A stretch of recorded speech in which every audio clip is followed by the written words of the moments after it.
We are live. We are live. Welcome to College Football's Peek Around the Corner with your host, Greg Flugar. We cover everything in college football because we love everything in college football. And if you do as well, please subscribe to our channel. Smash the like button if you like our content.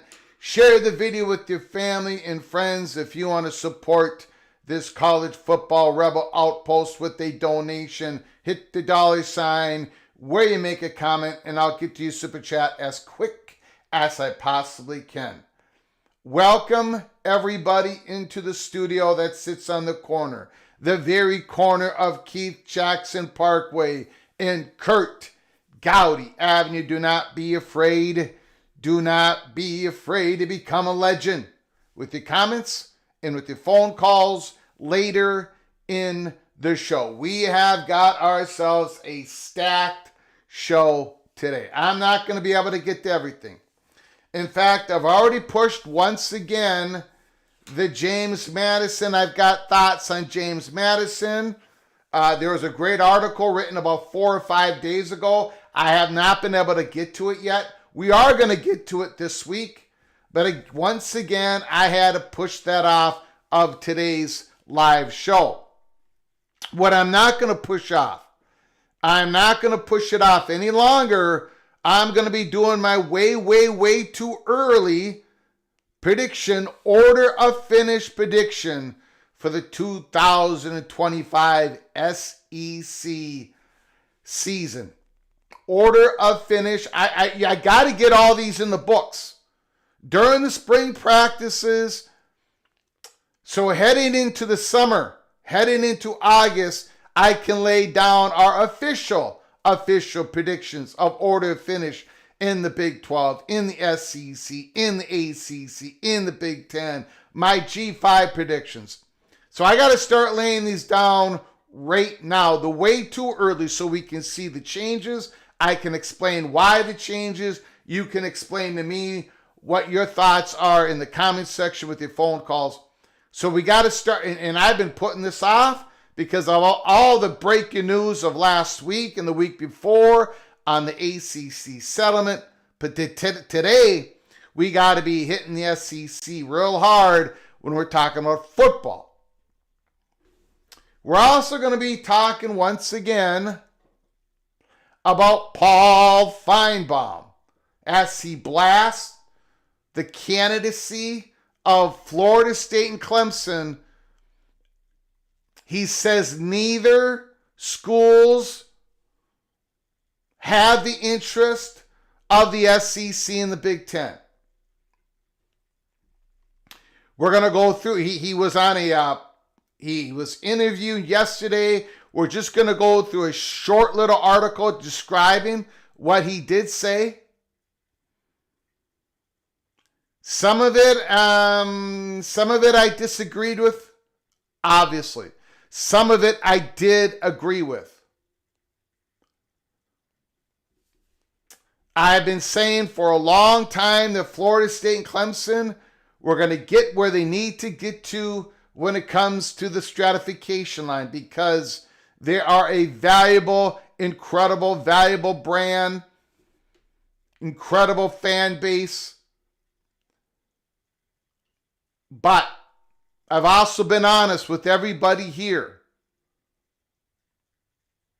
Neither of these big-time football brand schools, neither of them hold the ignition switch to the next wave of realignment.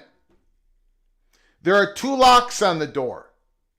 For the ACC schools to explore, to jump into the SEC of the Big Ten, there are two locks on the door. The first lock was opened up by Clemson and Florida State going in the courts, and they got a massive victory, the settlement. There's another lock on the door, and Clemson and Florida State, neither one holds the key to that second lock. It is North Carolina, and there's a lot of hurdles between North Carolina and there's a lot of hurdles for them. I mean, they're not going to be able to just to put the key in the lock and open up the door to the SEC and the Big Ten. They can talk. North Carolina, every other ACC school, they can talk. First party talks, wide open. And we're going to be getting some good reporting on all that here at PATC. So stick around, buckle up, brace for impact. Make sure you are subscribed to our channel. Open up those notifications. But North Carolina has a lot of internal political, state politics, internal stuff that is going on. So in some ways, I agree with what Paul Finebaum says, but there are things that he said that I do not agree with. We're going to go over that. Paul Finebaum blasting Florida State and Clemson once again. So we have got a lot to get to. And then at the very end of our monologue, we're going to talk a little bit about we're going to go over some reporting of what has happened on Capitol Hill. Talking the representatives with a discussion with some of the leaders in college athletics, the athletic director of Wisconsin, and we'll go over a little bit of that. I think we're going to hit that more tomorrow. We're going to let that marinate. We're going to be letting some reporting going out. Again, I have read the reports. I don't have any confidence in anybody. How about that? I do not believe we can continue on without the labor, the student athletes, having true representation. But I also don't believe we can treat this entirely like we would treat a professional league. We can't. It's somewhere in the middle, ladies and gentlemen, and I don't think anybody has the answers. Or if they do, I don't think they're going to have enough political pull to get it done. It can't be one extreme or the other. It will not work because college athletics is not the professional ranks. Even if you did get true representation of labor, even if you did get a CBA, there's other importance when it comes to college athletics. You're not going to have a draft. Student athletes, just like students, are going to be able to choose where they want to go to college. The NFL does not have to worry about subsidizing other events, other enterprises that are under their umbrella, but the athletic departments do have to, because one of the missions of the athletic departments is to create more opportunities for the student athletes. And obviously, when you got a bunch of sponsored sports that do not create revenue, anyways, we will get into that. We're also going to get into just a little bit. I'm not going to, the other college football YouTube channels out there will attack that big issue as this day goes on into tomorrow. But I'm only going to hit upon it lightly during this monologue. Excuse me, because we've got a stacked show. I also want to talk about another issue that has been brought to my attention from Big Ten sources.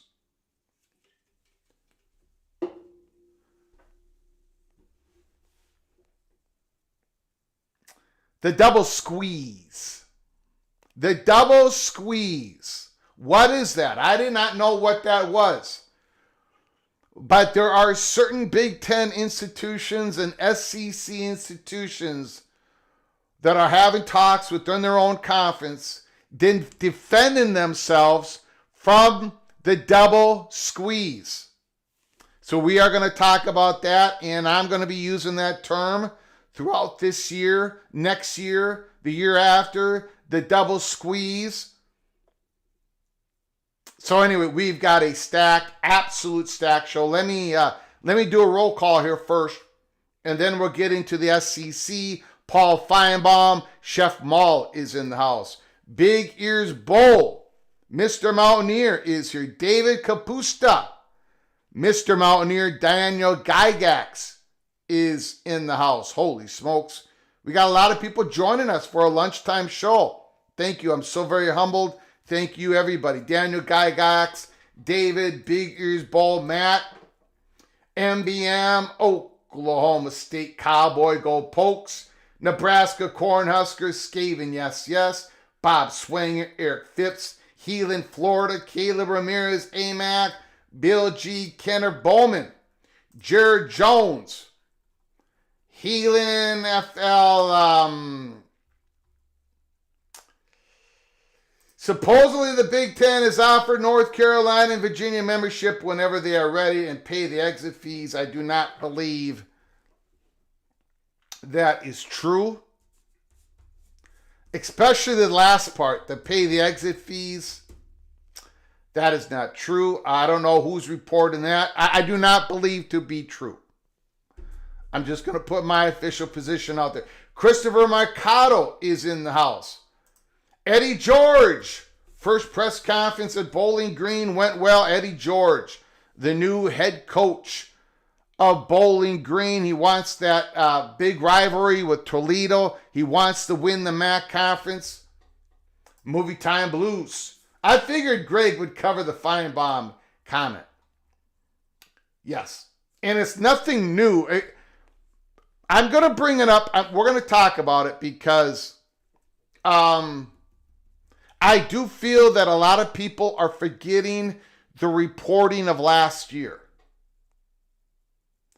In the reporting of last year from a lot of national college football reporters was absolutely accurate. I know we all like to pick on these national college football reporters, but in one particular instant, their reporting was dead on, and I think a lot of people have forgotten it.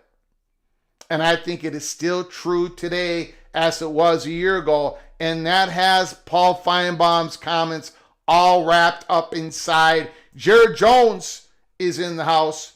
Chad Bracey,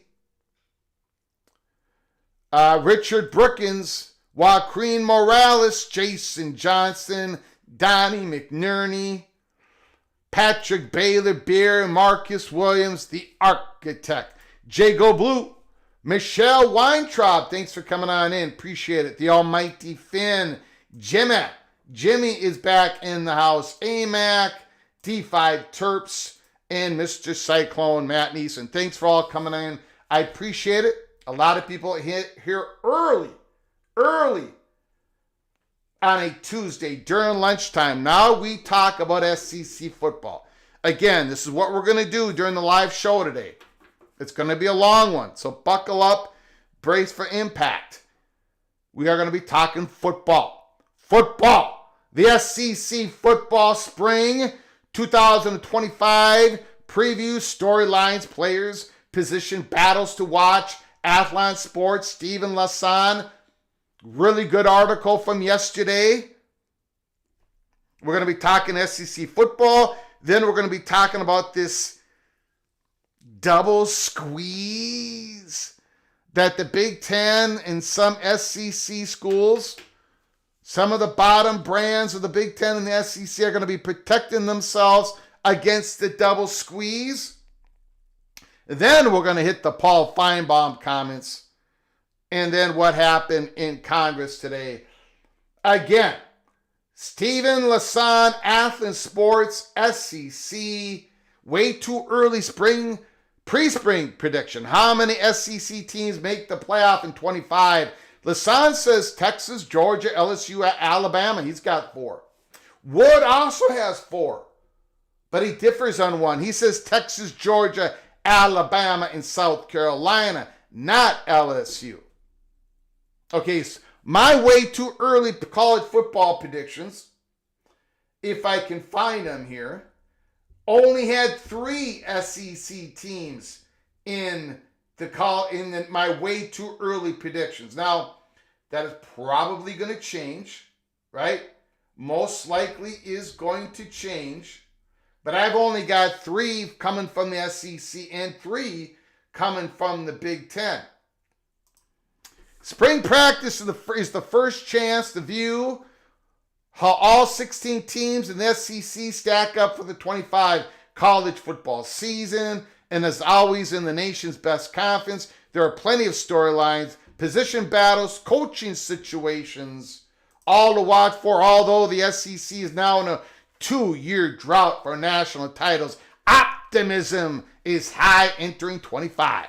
Texas and Georgia are among the front runners to win it all this year, with LSU, Alabama, Tennessee, South Carolina garnering preseason playoff consideration. Ole Miss, Texas A&M, Florida, Missouri, and Auburn are picked in most preseason top 25 rankings, with Vanderbilt and Oklahoma also in the mix, with spring practice underway or kicking off soon around SEC. Athlon Sports examines the biggest storylines, the position battles, coaches on the hot seat, in the way too early playoff predictions of 25. Which team intrigues you the most in the spring? Stephen Lassan, Oklahoma.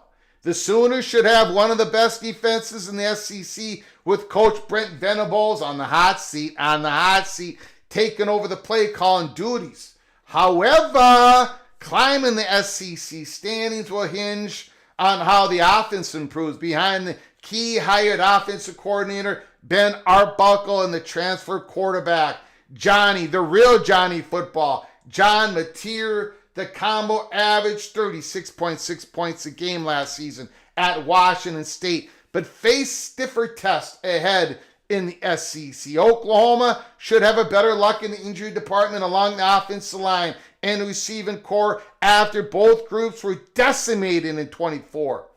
This spring will give us the first glimpse of how the Sooners' revamped offense is progressing. That, and I absolutely agree. It's going to be one of the fascinating storylines to watch. Mateer and Art Bunko in Norman, Oklahoma in the spring. Kyle Wood says LSU. There's plenty of pressure on the Tigers heading into Brian Kelly's fourth season, but he might have the team in place to break through the playoff. Of course, the return of Nussmeier, Garrett Nussmeier, one of the 6 quarterbacks to throw over 4,000 yards last season, and the only one back in 25 makes LSU a contender. But the reason spring is such an important time for this team, and this is Herald transfer portal class arriving in Baton Rouge. Receivers Nick Anderson, Oklahoma. Darian Brown, Kentucky, round out a deep crop of pass catchers, while offensive lineman Josh Thompson, Northwestern, a good one. A very good one. Braylon Moore, Virginia Tech, revamp a group that lost 2 tackles to the NFL. The defense also added Patrick Payton, Mansour Delane, Tamarcus Cooley, holy smokes, in the secondary. Spring practices give this group time to mesh with the returning Tigers. All of those reasons is why I have LSU in my way too early college football playoff prediction as the number 6 seed. LSU returning Nussmeier, Garrett Nussmeier, and bringing in all those transfer players. They killed it in the portal. Brian Kelly killed it in the portal. Remember, he gave up some of his salary, right, to make sure they could, pay for these guys. And holy smokes, LSU, an intriguing story, an intriguing team going into the spring practices. Which quarterback battle is the most intriguing this spring in the SEC? Lasan, the SEC doesn't have a true quarterback battles. Not many to sort out this spring, assuming Gunnar Stockton is entrenched at Georgia. I think the most intriguing is at Alabama. A former 5-star prospect in Ty Simpson has waited his turn, but he will be pushed by touted true freshmen Keelan Russell and Austin Mack. With one of the SEC top receiving core, the offense and offensive lines, along with the arrival of new play caller Ryan Grubb, this offense has a strong foundation in Kalen DeBoer's second year. Will the winner of the quarterback battle execute the Crimson Tide's passing game at a more consistent level than Jalen Milroe was able in 24? I don't know. I am not a big Ty Simpson believer. Hopefully one of those highly touted true freshman quarterbacks for Bama. Hopefully they can get it done. Hopefully they can win the QB1 battle. Wood says the only true battle, again, seems to be playing out in Tuscaloosa. And he basically says the same thing. Simpson is a former 5-star, has been on campus since 21. I've watched Simpson in the spring practices before. I'm not really a believer in Simpson. Austin Mack, a one-time 4-star recruit, followed DeBoer from Washington to Alabama, but he's only played sparingly. And then there is Russell, Keelan Russell, the incoming 5-star freshman, and the prize of DeBoer's first full recruiting class with the Crimson Tide, but he's a true freshman.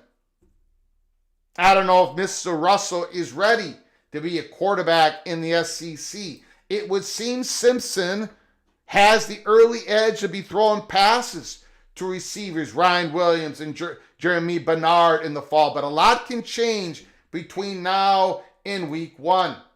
Which coach sits on the hottest seat for 25? Lasan, I think you can make a strong case for a couple of coaches here, but I'll go with Oklahoma. Brent Venables.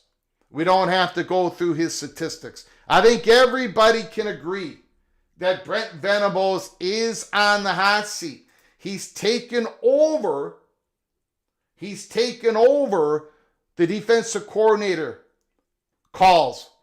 I mean, he knows his back is up against the wall. He cannot afford a third losing season in Norman.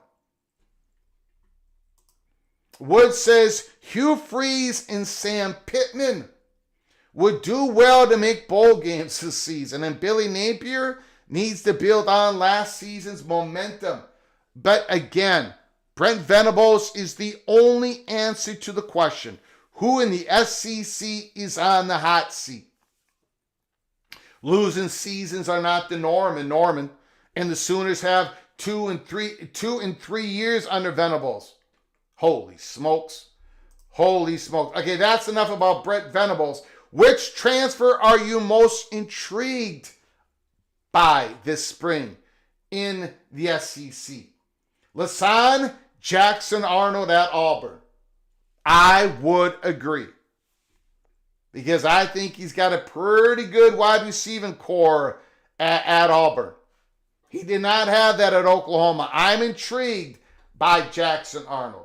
I'm absolutely intrigued by Jackson Arnold. Arnold's development is likely to determine just how high Auburn climbs in the SEC race. Wood says it's John Mateer, the transfer from Washington State, Pullman, Washington to Norman, Oklahoma, has the potential to turn things around at Oklahoma.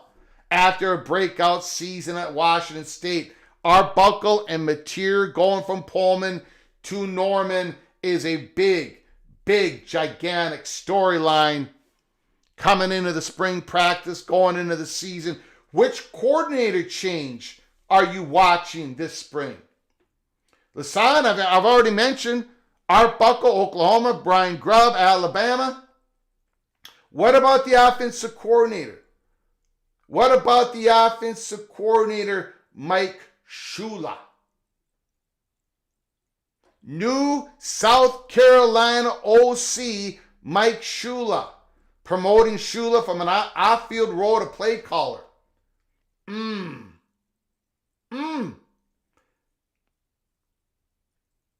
But the Gamecocks can't just assume continuity will be good enough to lift this team into the college football playoff. This spring should give us a first look at how far Shula will work, how he will work with quarterback Lenore Sellers.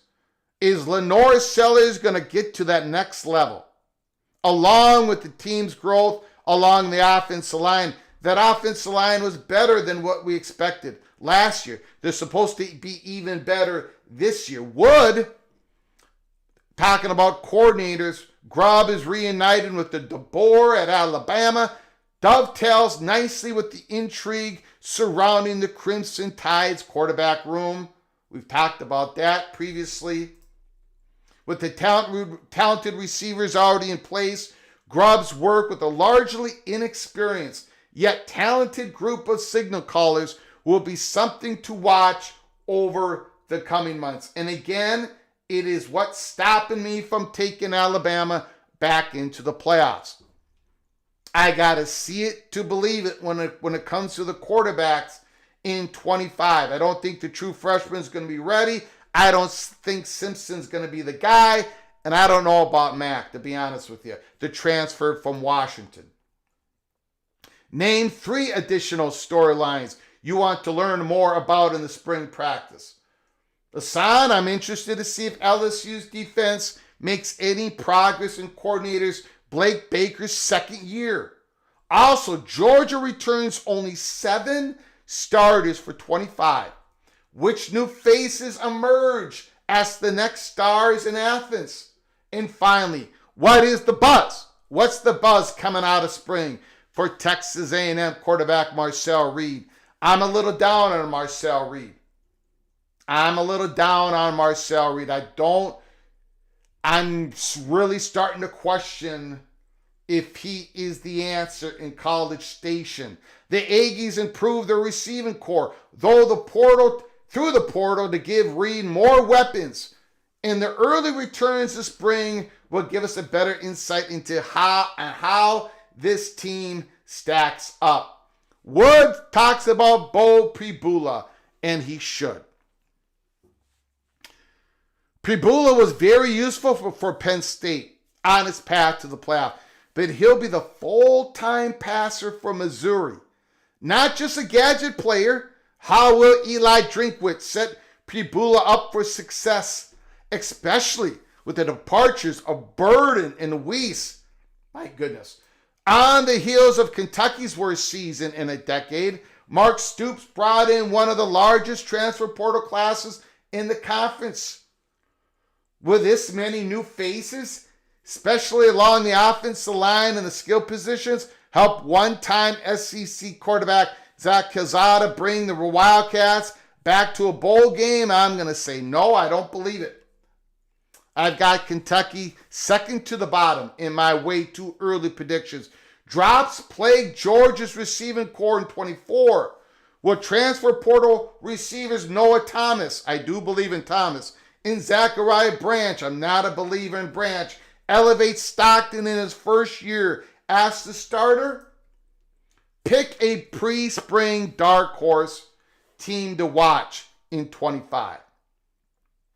Lasan is picking Missouri. They need to replace Burden. Brady Cook retooled the O-line, but Coach Eli Drinkwitz's squad is underrated this offseason.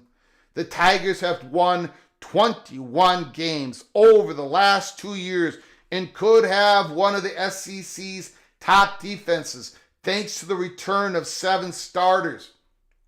While Cook will be missed, Penn State transfer Bo Pribula was a big pickup from the portal. I agree. The schedule is also favorable. I agree. We've been through the Missouri schedule. We'll do it again.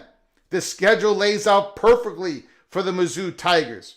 Missouri is projected to play 3 preseason top 25 teams, all of them at home. I would agree. I would absolutely agree. Ole Miss would. Ole Miss lost a lot of upperclassmen talent from a team that had legitimate playoff expectations, but Lane Kiffin reloaded in the transfer portal, as he's wont to do. The 25 schedule sets up well once again for the Rebels, who have the most of their hardest games at home. Quarterback Austin Simmons acquitted himself well in limited action in an upset win over Georgia. If that small sample size was any indication, Simmons is ready to succeed the program's all-time leading passer, Jackson Dart.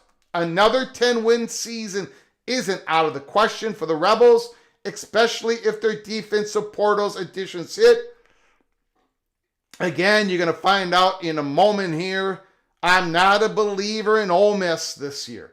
I was last year, but not this year.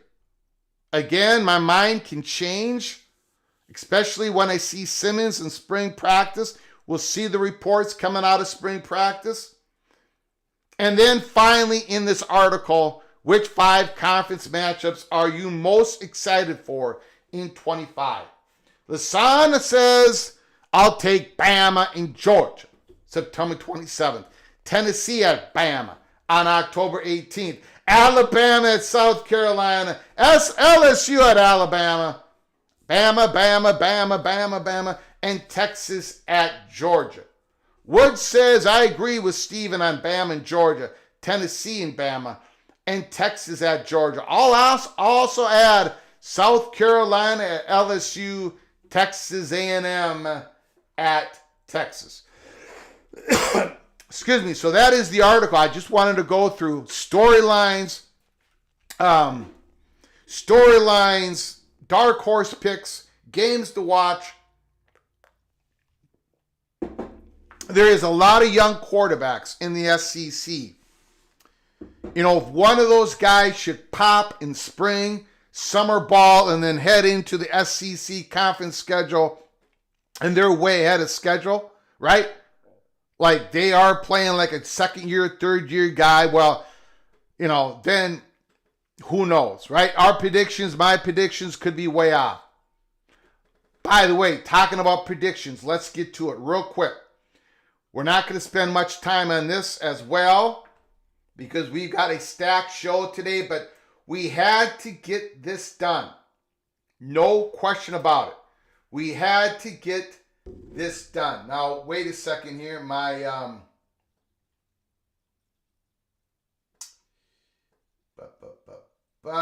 Something is wrong. Give me a second. Hold on, everybody. Hold on.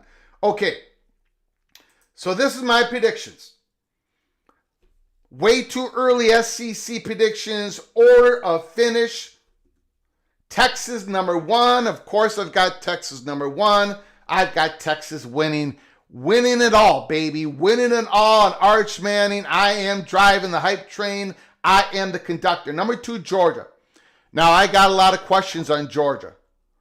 Honestly, I could move Georgia out of the number 2 spot.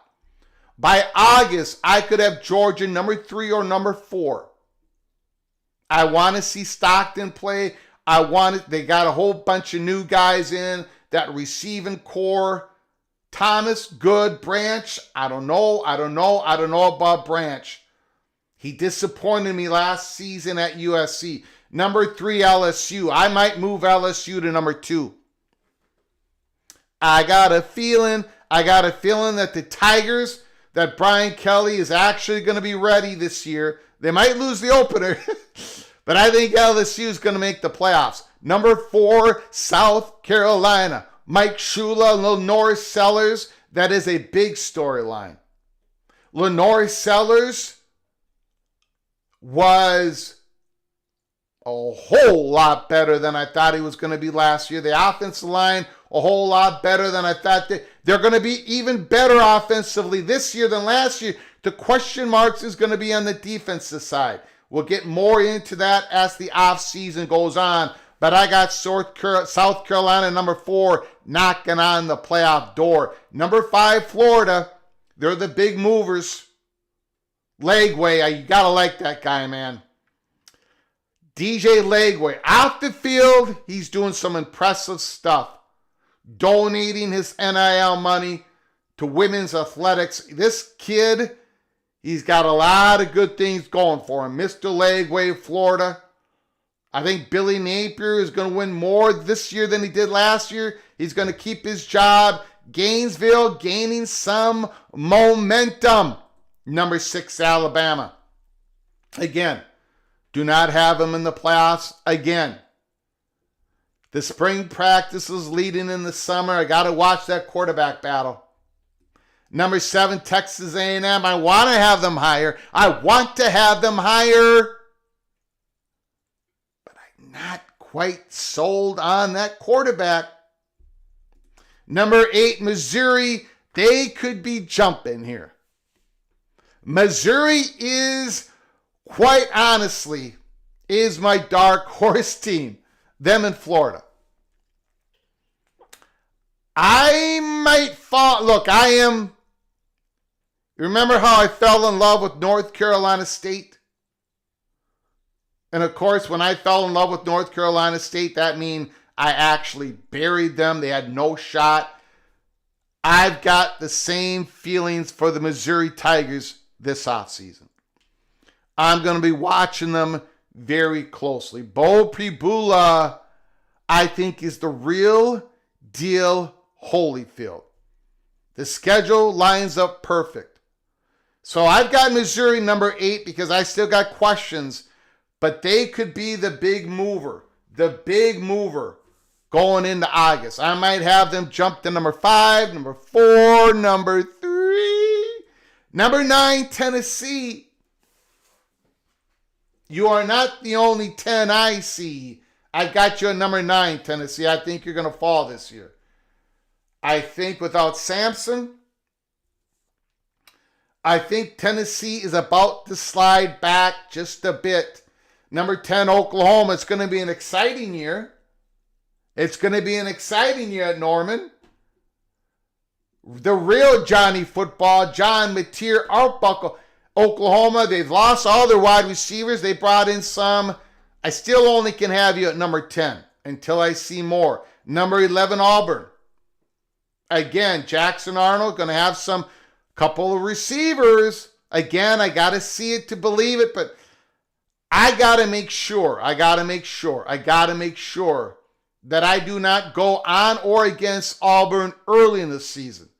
That is a real mystery team, the Auburn Tigers. Number 12, Ole Miss, I've got them slipping and sliding. I've talked a lot about the Rebels in the offseason. I'm going to continue. This could be a big miss. Big miss picking Ole Miss at 12. But I don't think I'm going to change. Number 13, Vanderbilt. Number 14, Arkansas. Number 15, Kentucky. Number 16, Mississippi State. All of them are going to struggle to get to a bowl game. I think Vanderbilt's got an outside shot. I got Arkansas at 5 wins. I got Kentucky at 3. There it is. Those are my top 16 2025 SEC order of finish. Let me know how wrong I got it once again. And of course, when I do these predictions in August, in the month of August, it could be looking a little bit different. I'm looking at you, Florida. I'm looking at you, Mizzou. Okay, so now we are going to get to the Paul Finebaum. Blasting Clemson and Florida State.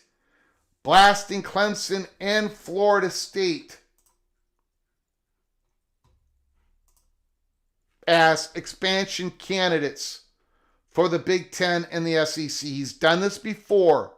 Paul Finebaum has done this before, and he's done it again just yesterday. These were pretty strong comments coming out of the ACC settlement. These were pretty strong comments coming out of the fact that it's only going to cost $165 million to get out of the conference if you have somebody that's willing to take you in. And that number is going to go down $18 million every year until we hit 2031. And then it's going to be a flat $75 million going all the way to 2036. Pretty strong comments by Paul Finebaum. Now, a lot of you might not have heard what Paul Finebaum said, so we are going to go through a small little article to describe what Paul Finebaum said about Clemson and Florida State. Then I'm going to give you my strongly held opinion on this, and then let me know in the comments section or with phone calls once we take phone calls in this live show. Ryan Willie the Evil Badger. Holy smokes. Again, incredible generosity from Ryan Willie. Young, Seminole, Robbie Heck Music, Devil Frog, Tom DeBay, Michael Tamiz, Papacade, Hockenhill, FF18 Buffs, Richard LaFord, ALC. You've all been gifted a membership by the Evil Badger, the best Evil Badger there is. Ryan Willie, 10 gifted memberships. All of you are knighted officially now. Cloak and Dagger, which means you can visit our library of early peak Cloak and Dagger episodes. I think we've produced 55 of them. Now that you are a member, you can watch those member-only episodes. We've also created over 400 episodes of Talking College Football that are for everybody. But anyways, you're members now. Go take a look. And when you get the opportunity, please say thank you to Ryan for his incredible generosity. This is not the first time he has done this. Unbelievable. Thank you, Ryan, so very much. I appreciate it. Ryan Willie is a member for 15 months. 15 months. Holy smokes. A peek around the corner in college football. SEC and the Big Ten fans, Greg puts a curse on the teams that he falls in love with. That has been true. That has been true. Oh my God! Oh my God! But that's in the past. 2025 is no more Greg the Cooler. No more Greg the Loser. No more the mayor of Loserville City.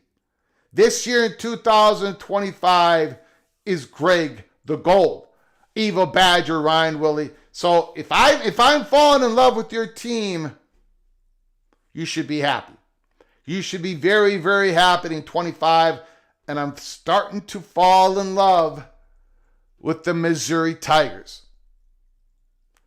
I have started to date the Missouri Tigers. I'll let you know if I marry the Missouri Tigers, like I did with North Carolina State last year. And yeah, that did not go well. It went horrible.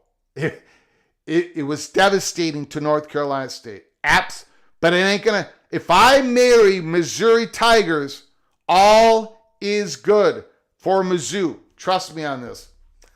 Trust. Bill G, thank you so much for the 5 gifted memberships. Wow. Bill G does it again. My goodness. John Engel, Matthew Carlson, Lee Austin Jr., John Grove, Tom Hallock. All been gifted a membership because of the incredible generosity of Bill G once again. All of you are knighted officially. Cloak and Dagger. John, Matthew, Les, John, and Tom, go check out the YouTube channel, our library. Check out those early peak Cloak and Dagger episodes from members. And please say thank you to Bill G when you get the opportunity. Thank you, Bill G. Thank you, Ron Willie. Thank you for helping us keep the lights on here. I do appreciate it once again. Wow, a lot of memberships are going out the door here. A lot of memberships are going out the door. Okay, so let's get to Paul Finebaum. Bill G, good news. I can't stand Missouri.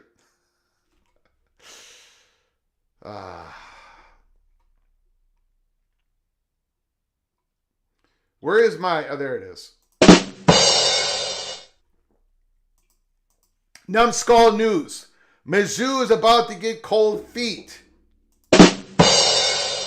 Unbelievable. The Big Lubbock. Mizzou is doomed. Wow. No respect. No respect. No respect for the fat guy of Minnesota. Okay. Paul Finebaum.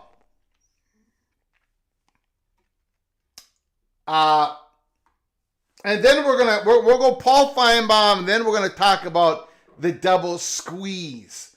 The double squeeze that the bottom brands of the Big Ten and the SEC are starting to protect themselves from the double squeeze. And I think you're gonna be hearing this term. Remember when we brought up the term strategic partnership on a live show about about this big money that's coming on in, and we said that these conference commissioners are they're gonna use the phrase strategic partnerships, and then a couple weeks later, the Big Ten, the news from Sportico, the Big Ten put out a comment, and Tony Petitti used the word strategic partnership. I think you're gonna start hearing the phrase the double squeeze. So we'll get into that. We'll explain it only here at College Football. Peek around the corner. We're giving you the peek on the double squeeze. Paul Finebaum. Once again, slams Clemson and Florida State. Says Clemson is inferior to South Carolina. Paul Finebaum blasts Clemson and Florida State. claiming neither school has much to offer for the SEC or Big Ten realignment. Zach Lentz, March 10th. Paul Finebaum isn't mincing words when it comes to the ongoing college football realignment drama. Again, this was just yesterday when he was on McElroy and Kublik. So this was yesterday. So people who are coming into the Peek Around the Corner live show, thanks for coming on in. Please subscribe and please smash that like button. But when you're coming on in, you're going to be reading this. You're going to be saying, Greg, this is last year's article. Greg, this is last year's interview. Greg, you're a year behind. No, we're not a year behind. We've been ahead, actually, on the Florida State. We've been ahead on the story. This just was yesterday. Again, this article encapsulating all of what Paul Finebaum said was written yesterday. This interview happened yesterday. The longtime ESPN analyst made it clear that he doesn't believe Clemson or Florida State bring enough to the table for the SEC or even the Big Ten to make a move. Now, the ESPN analyst is making it clear that he doesn't believe. I'm going to make it clear for you all that Paul Finebaum would not be coming on this show yesterday and once again making these harsh, direct statements about Clemson and Florida State unless he was told something. He's always talking to these athletic directors. And he talks to a few presidents. And he has some words with Greg Sankey. But he's talking to these athletic directors all the time. He's heard exactly what we reported last year. What Pete Thamel reported. What Brett McMurphy reported. What Heather Dinich all of them. Clemson and Florida State, again, I would put this as, and I did this on June 15th of last year, 6 weeks before Brett McMurphy's article came out. Clemson and Florida State are not the number one choices. It does not mean they're not valuable. It does not mean they're not going to find a PT home. They're just not the ignition. Realignment. We've gone through all the rules of realignment, right? Realignment never sleeps. Realignment, the school calls the conference first. Of course, this has happened now. Realignment, it starts with the biggest domino pieces falling first. Florida State and Clemson are the biggest, most valuable, the biggest football brands out there in the ACC, without a shadow of a doubt. But they're not the biggest dominoes in this particular situation. They're big dominoes, they're valuable dominoes, but they're not the first ones. So while Paul Finebaum is saying he doesn't believe Clemson or Florida State bring enough to the table, I have a different take on it, as you all know. I think, and I'll go through it again. So I'm not making people happy who believe in Paul Finebaum, and I'm not making people happy who think that Clemson and Florida State are the very first biggest domino. I'm not making anybody happy once again, but I'm telling you the truth on this, and I've been consistent. Paul Finebaum knows where the SEC is targeting, but there are more layers to the story than I think. Well, I think maybe Paul Finebaum either doesn't feel comfortable in talking about it, he cannot talk about it, or maybe he doesn't quite understand. I don't know, but there are layers. It's what I'm about to say in this YouTube channel during this live show does not make a good soundbite, right? I don't get the clicks, I don't get the views, but I would give you the accurate peek around the corner, or at least we try to. Our record speaks for itself. We're going to do the best we can here.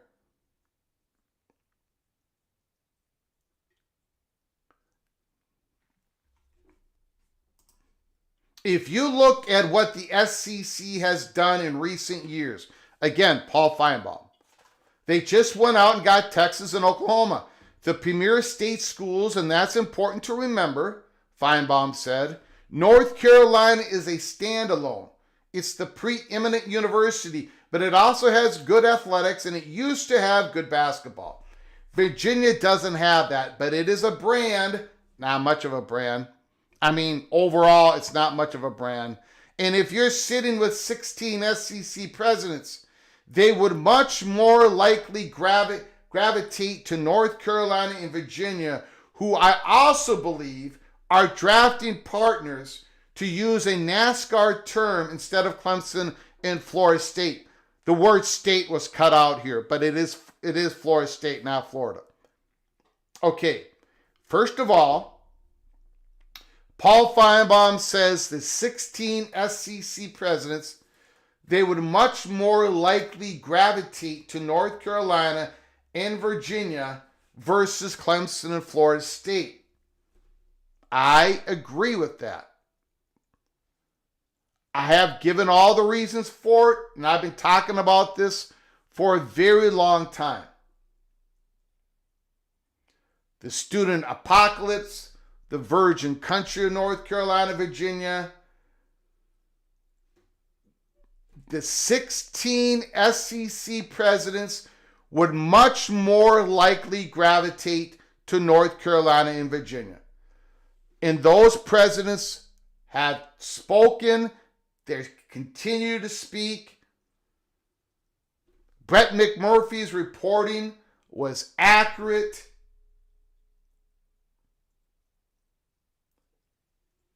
Pete Thamel, all of them.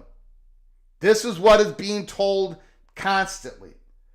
However, and I'm going to circle back to this, Paul Finebaum uses the term drafting partners.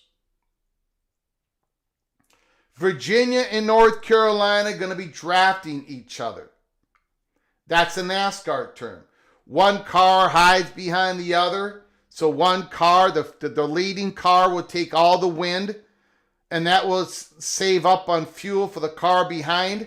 And then the car behind will take the lead. They do-si-do, and then the second car will draft behind the first car. Again, saving fuel, saving tire tear. I agree with that, but in this instance, I don't think this is a two-car drafting partners. I think it's at least 4 cars, at least 6, probably 6 cars helping drafting each other. When I get through this article, and we're almost already done, I'm going to go back. I will explain. I don't think this is just a Virginia, North Carolina do-si-doing each other, being drafting partners. I think this story is much more layered, much more rich. Let me just give you an example. And I'm going to circle back to this. If you do not think for one moment, Paul Finebaum, that Clemson and Florida State going into the courts, suing, spending that money, you don't think they were the lead cars in the race, and they were do-si-doing each other and drafting each other and drafting North Carolina, Virginia, Miami, and possibly somebody else? You got to be kidding yourself. You got to be kidding yourself. North Carolina, the car that you have out in front, Paul Finebaum, they did not, they couldn't go to the courts, but they did not vote to sue Florida State. They did not vote to sue Clemson. So the story is a lot richer than just Virginia, North Carolina, do-si-doing each other, being drafting partners for each other. Clemson and Florida State were already out there. They were the lead cars. And now they've fallen back a little bit. And we'll get to the next stage here. Let's going back to the article. We're almost done with the article.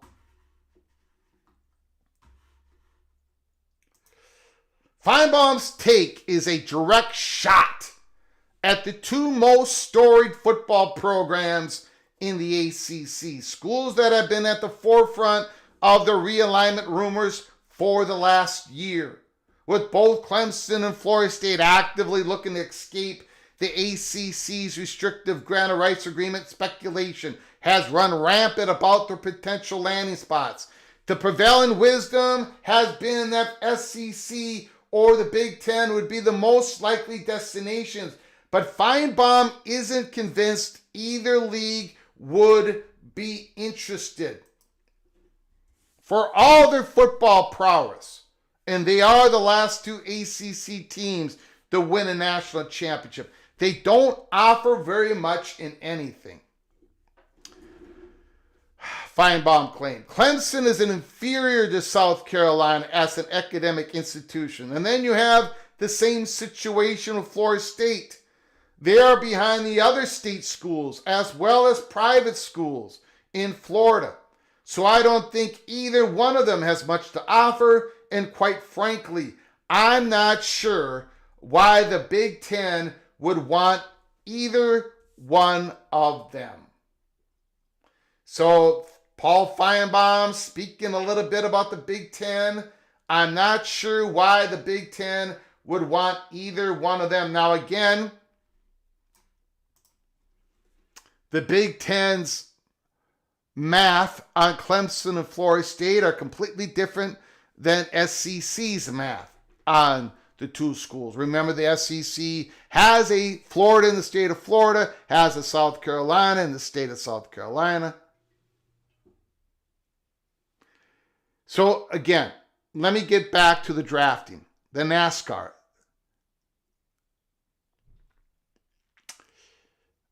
I agree with Paul Finebaum up to a certain point.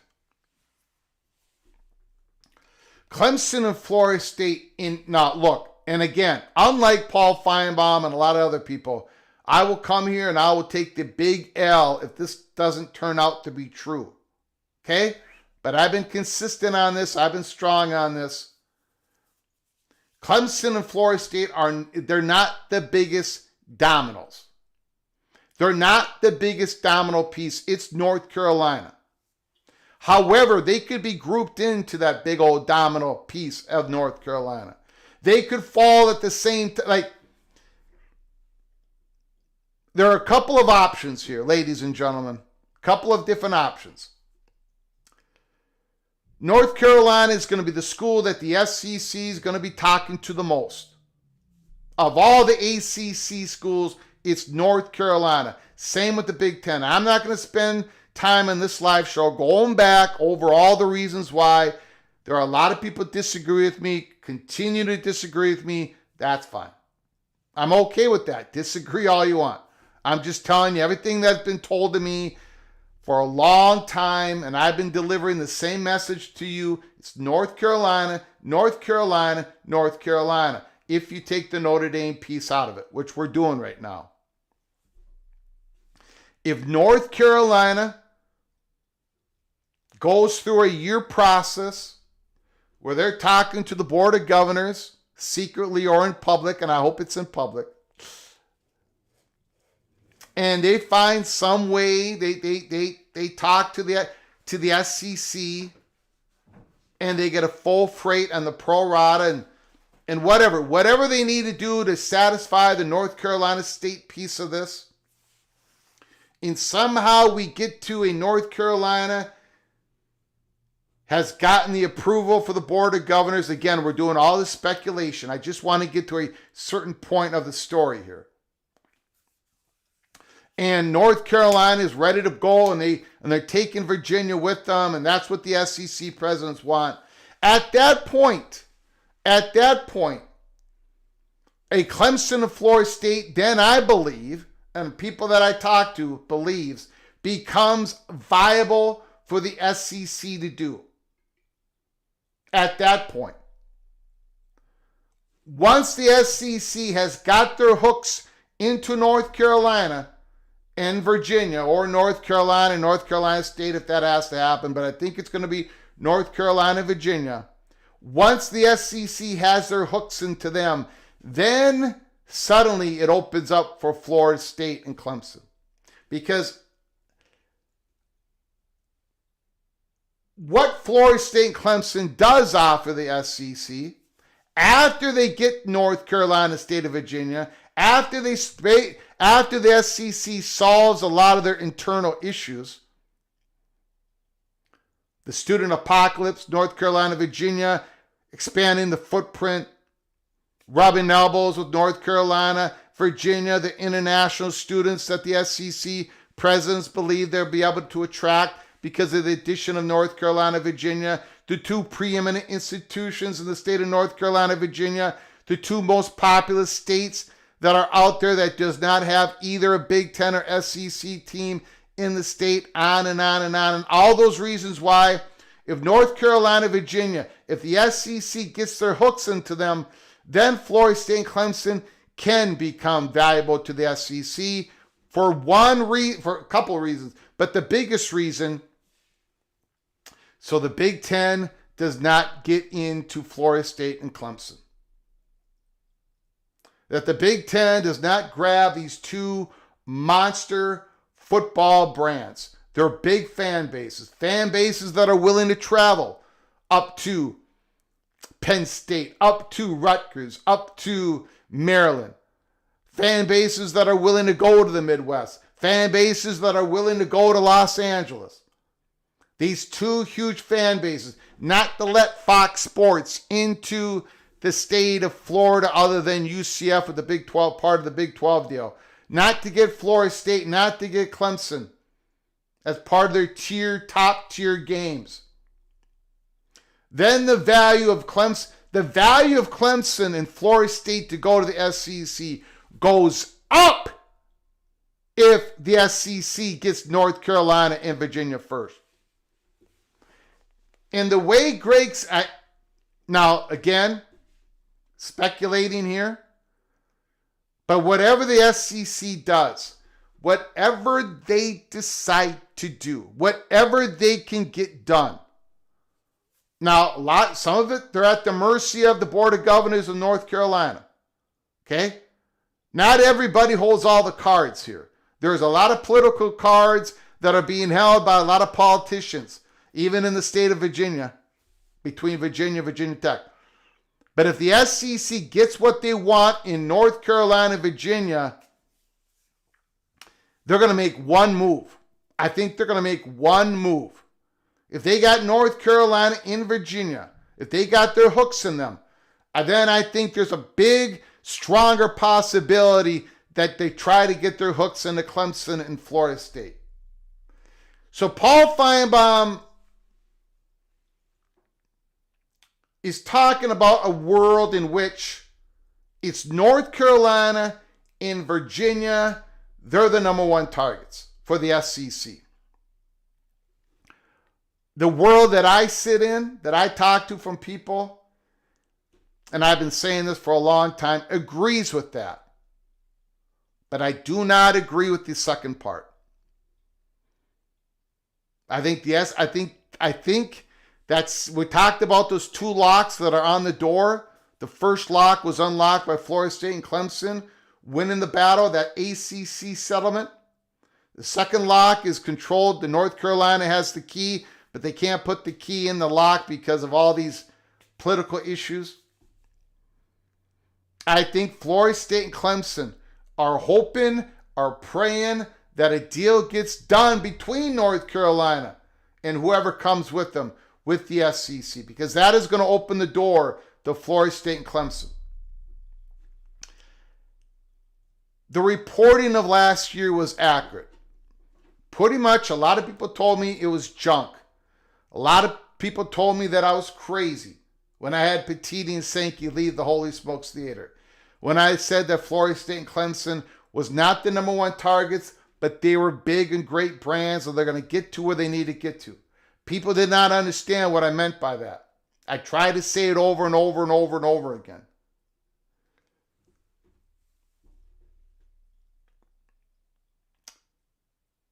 but the reporting was correct. Brett McMurphy said it. Other people did too, but in his report he said it. If the ACC opens up, if it breaks apart, if there is an exit fee that is low enough, and there's more than just a Florida State and Clemson can leave, then yes, Florida State and Clemson are going to find themselves in a P2. If it's just those two alone, then in the Paul Finebaum world, the Paul Finebaum world works. Now, SEC, Big Ten, no. But Mr. Paul Finebaum, this is a message from the fat guy in Minnesota to Paul Finebaum. That world in which the exit fee is really high, that world in which only Clemson and Florida State would get a win in the courts, where it's just Florida State and Clemson exploring the possibilities, that world does not exist. That's the problem with Paul Finebaum's comments. It is way more complicated than that. Clemson and Florida State, I'm telling you, as God as my witness, Clemson and Florida State, when Paul Finebaum says the SEC presidents would likely gravitate to North Carolina and Virginia, and they would be drafting partners, to use a NASCAR term, Florida State and Clemson have no problem whatsoever of having North Carolina and Virginia lead the race. Florida State and Clemson are now drafting behind those two institutions. And Miami is drafting along with them, and possibly a sixth school is drafting behind Florida State, Clemson, North Carolina, and Virginia. If Florida State and Clemson, if they're sending spies out to Chapel Hill, and they're finding that North Carolina is talking with the SEC, they're going to be happy about it. And then we haven't even brought up the Big Ten, right? We haven't even brought up the Big Ten. So, I'm not a big believer in Clemson and Florida State both being involved with the Big Ten. I don't think that's going to happen. One of them, I think, is a possibility, but both of them, I don't think there's much of a possibility at all. But again, we're talking about a ACC breakup where more than two schools leave, and if there's the correct blend,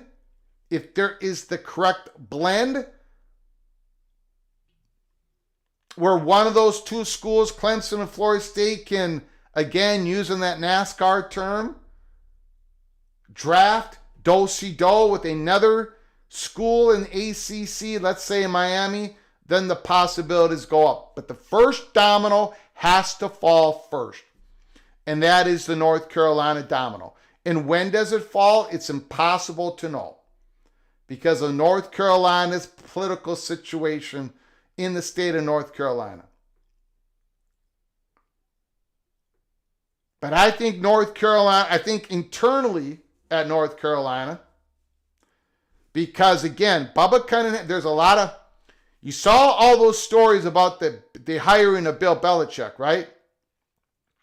There's a lot of internal pressure to raise the brand, the awareness of North Carolina Tar Heel athletics.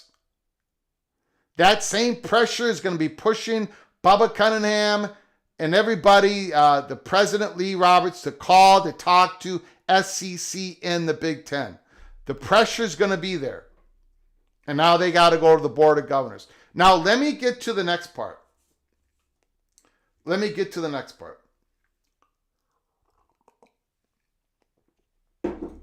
Because it somewhat ties into this. I had the most interesting conversation. Most interesting conversation with somebody, not BTM, not his associates, somebody who works for a Big Ten institution, who I've had probably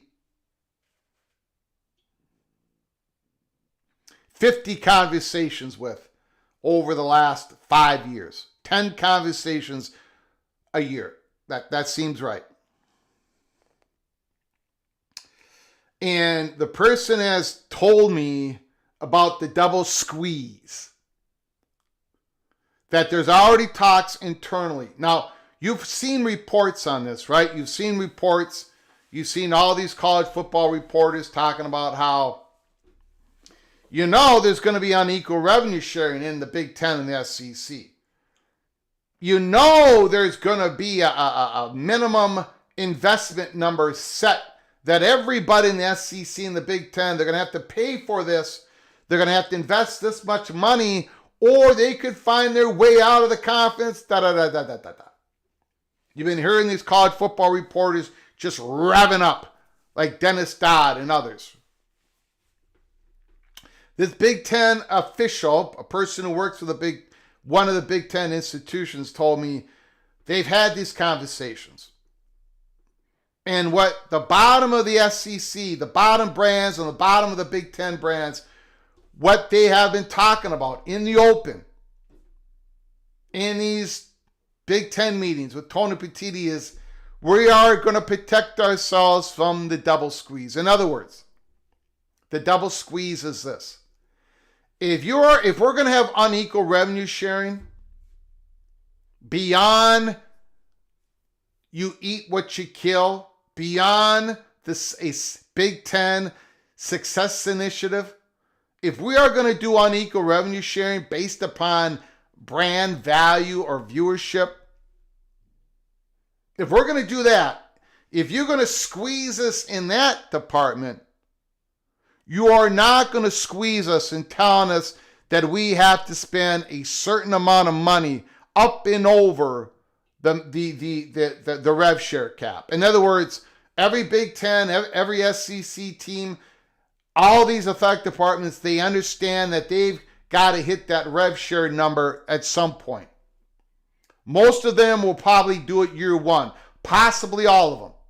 But if you're going to set a number above that, like, of course, rev share can only go so much, but like collectives, outside collectives, and recruitment money and coaches' salary, if you're going to tally up all this money to spend for football, and you got, and if a conference says you've got to hit that in a certain number, if you're going to take away revenue from one hand and push up a minimum with the other, that is being called the double squeeze. The gentleman I was talking to said, if the ACC, like the ACC right now, right, they have a radical revenue share. It is radical. I mean, you're talking about some teams that are going to be guaranteed to make a whole lot more money than the others in the conference when it comes to conference payouts. Okay, if the ACC established the same thing that the AAC did, where you've got to spend this is your minimum number you've got to spend, that is the double squeeze. You're taking money out of the bottom programs, and now you're telling the bottom programs, oh, by the way, you've got to invest the same amount of money as the top programs, even though we're taking away and they're already at a revenue disadvantage because they're the lower brands, right? They have the smaller athletic departments. That's the double squeeze. Now, I'm not saying that's going to happen in ACC, but that's the example of the double squeeze. The Big Ten and the SEC schools are already talking about this in the open. You're going to get us on revenue? Fine. But it's not going to be radical like the ACC, and you're not going to tell us like exactly how to spend our money. We're not going to. Now, you can do that if you want to say that every school has to reach a certain amount of football investment, being 50 million, 45 million, if you total it all together, rev share, collective, coach's salary, recruitment budget, if you want to set a certain number on that, okay, but then you can't get us on unequal revenue sharing within the conference. It can't be a double squeeze. There only can be one. There can only be one squeeze. The Big Ten and the SEC schools, sounds like, from what I've been told, are way out ahead on this. They're not gonna get squeezed from both sides. There's enough numbers there. There's enough power. So, if you tie that in to possible expansion of the SEC and the Big Ten, if you tie that all in, these schools are going to be the SEC schools, right? There's about there's about 8 of them. There's a good, where there's eight athletic departments that are growing. They're huge. They're all growing. They're all big compared to the rest of college athletics. But within the conference, there's a good top 8 brands, bottom 8 brands. And when I say bottom 8 brands, I'm not saying that they're bad brands. I'm just saying within the conference, there's a bottom and a top to every conference. In the SEC, that bottom 8 brands, they're going to be looking out for themselves, right? They're going to be asking hard questions on any expansion candidate. They want to make sure that these 8 schools of the SEC do not get left behind, do not get squeezed. They get as much money as any other new school that's going to be coming on in. We're talking about the future. None of these SEC schools want to end up being the bottom half of the ACC brands where they're going to get squeezed. That is all going to be part of this evaluation when it comes to expansion. So the talks, they're probably going to be happening if they haven't already happened. I'm just saying talks. I'm not saying anything more serious than that. But that is all part of this. Same thing with the Big Ten. If you're going to be coming in, if the SEC and the Big Ten are going to be expanding, they don't want a school to come in and start getting way more than their own university that has been in the conference for 20, 30, 40, 50, 60 years. It's not going to play well. If you expect unequal revenue sharing.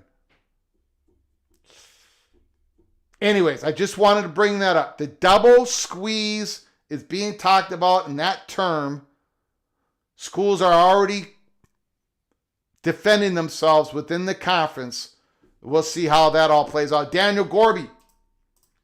UNC is going to have to solve that attachment. Yep. In Virginia to the attachment of Virginia Tech. Nothing happens before. It's not just North Carolina State. Daniel Gorby is absolutely correct. Thank you for your super chat. The politics of Virginia is going to play a major part. The politics of everything is playing a major part. It's being played in Congress today, and it's going to be playing a bigger part in this expansion. The next wave of realignment, politicians are going to be playing a huge part in it. And it's another reason why this is so difficult to understand or know where it's exactly going. But Gorby, you are absolutely correct. Thank you so much for the super chat. I appreciate it. Mr. Hoosier Ricky Tungate, I apologize. I did not get to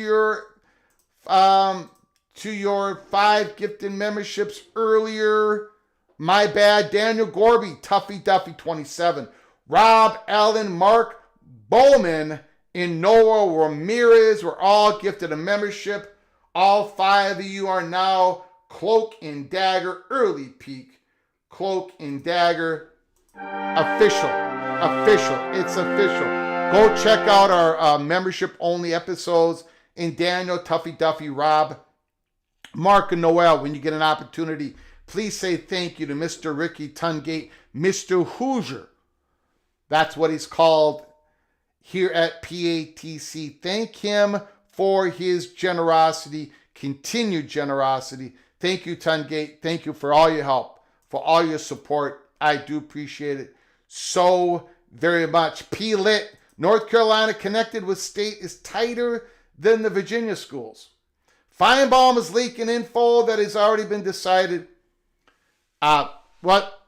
He's not saying anything different yesterday than he said last year. I just think he's, how do I say this? I think he's picking out the low-hanging fruit. I think he's licking off the icing on the cake. But there's more to the cake than just the icing. It's the cake itself. And the cake itself, there is Miami's in there, Florida State's in there, Clemson's in there. There's a lot more to the story. I think Paul Finebaum is projecting in a crude way. Finebaum is projecting that Clemson and Florida State are not the number one targets.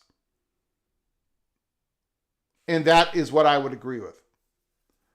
But after the number one targets, where the hooks are put into them, either by the SEC or the Big Ten, then Florida State and Clemson become the story. Or they might be part of the story with North Carolina and Virginia. It could be all done at once. In fact, I think it would be. Anyways, don't have to go down that rabbit hole again. But we're going to open up the phone lines here in a couple of minutes. I appreciate you all coming on in. We talked about a lot here today. One more item. Just to quickly go through here. And of course, I might not have bookmarked it like I should have. And I did not. Hold on, everybody. Hold on.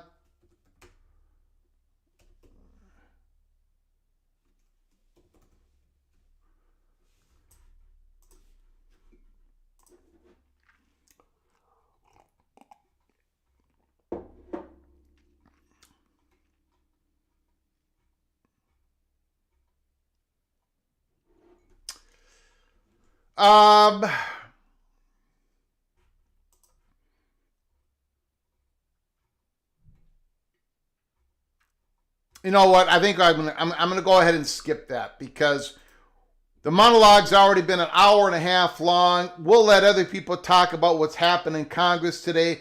We'll pick up on that big story tomorrow. I'm gonna open up the phone lines here. The phone lines are now open.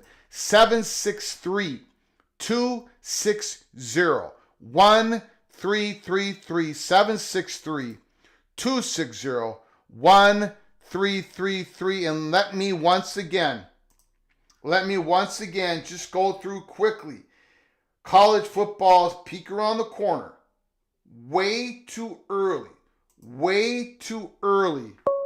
Order of finish. Well, we got a phone call. We'll get to that later.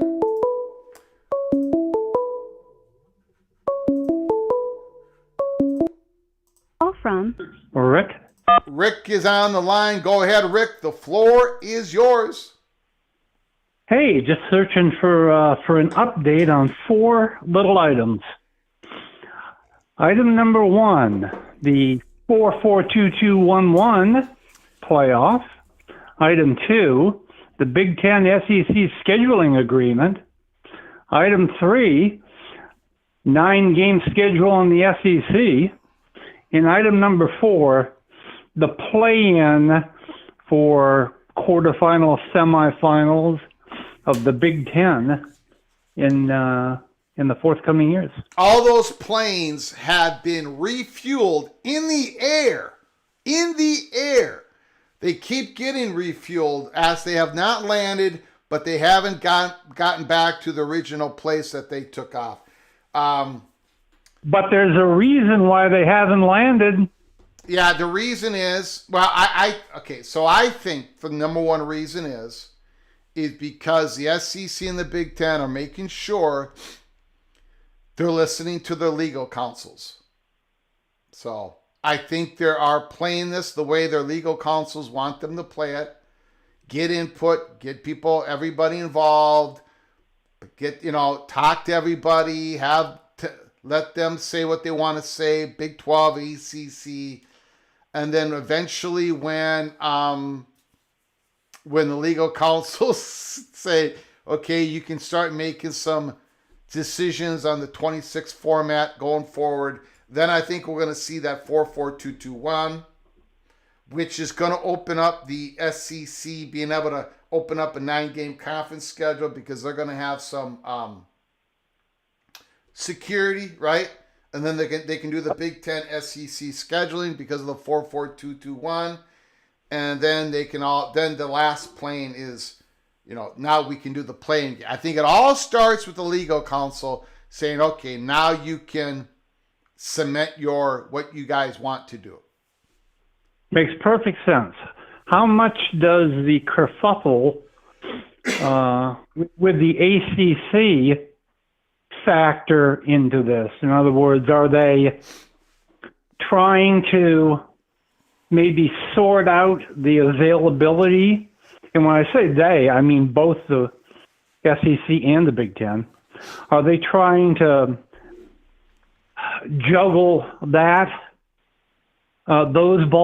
ACC balls, at the same time as the legal counsel is doing their thing with regard to what we just talked about?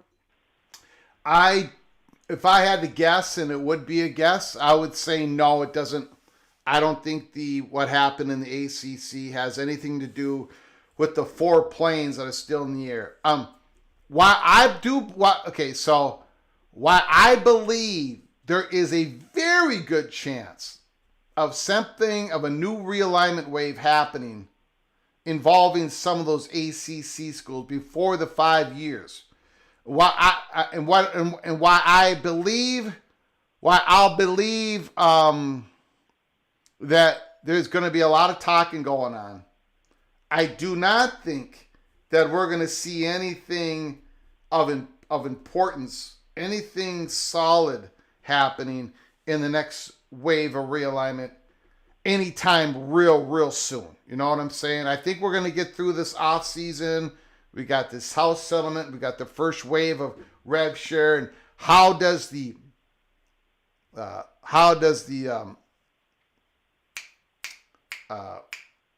what's that? Deloitte. What is Deloitte again? Clearinghouse. The clearinghouse. How all this works this year, and all that stuff.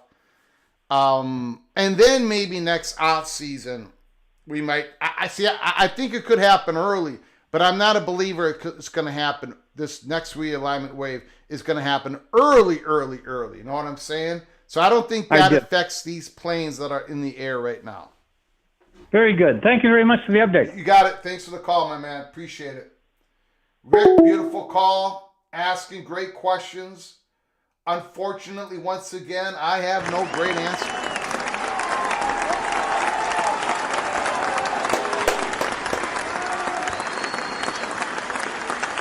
Great call by Rick. Always appreciate his calls. Let me check on something real quick here, and then we're going to get to the next phone call. Okay, we're going to get to the next phone call right now. How about them apples?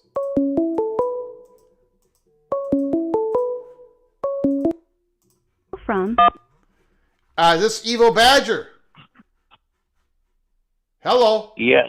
How you doing, sir? Thanks for the Yes, this is Evo Badger. Thanks for the gift memberships, man. I do appreciate it so very much. No problem. Thank you, sir. Nope. But I do have a question about all this talk about, especially from the Big 12 talking heads. Big 12 talking heads. Like John Kurtz and Ute and Bomber and Numbskull and Newts. They keep talking about this Super League, which the Big Ten and SEC is going to kick out like Purdue and Northwestern and Vanderbilt and all the bottom teams from that as far as football, but they won't kick them out for like the basketball and stuff like that. Do you honestly think that the Big Ten or SEC would kick out the lesser teams like Northwestern and Vanderbilt? And I don't see it. I just don't see it. I think it's a little bit of jealousy from the Big 12 fans out there. Well, I don't think it's just from Big 12 fans. I think it's from a lot of fans across the country that has seen their schools, their fan base affected by realignment. There's been a lot of trauma caused. A lot of people think that just what just happened might be replicated and all that. Number one, Nathan Brown, Wild Ute, and those guys. First of all, they all eat cheeseburgers. Okay, so that affects their brain. First of all, hey, eating cheeseburgers, you're missing out, Greg. You're missing out. Okay, all right. Second of all, I don't believe there is any chance of a Northwestern or Vanderbilt being kicked out of the conference. I do think that in maybe 6 years from now, maybe 20 years from now, depending on how the economics in the world is, maybe possibly at some point, the biggest, most valuable brands in the Big Ten and the SEC join to create this Super League, and they may leave behind some Big Ten and SEC schools. That's about the only way that I can see like Ohio Minnesota, State and a Northwestern splitting up. But it ain't going to happen. It just... but I would not worry about that scenario for quite a while. No, at this point, in all the possibilities that people are bringing up, I do not believe there's any chance of Vanderbilt, Northwestern, or a few other schools in those conferences being cut away from the core of the conference. I agree with you, Evil Badger. All right, well, that's all I had. I just want to know what your opinion was on that. You got it. All right. All right, man. Thank Appreciate you for the taking my call. call. Appreciate the bye. call. Got it. Thank you. Beautiful.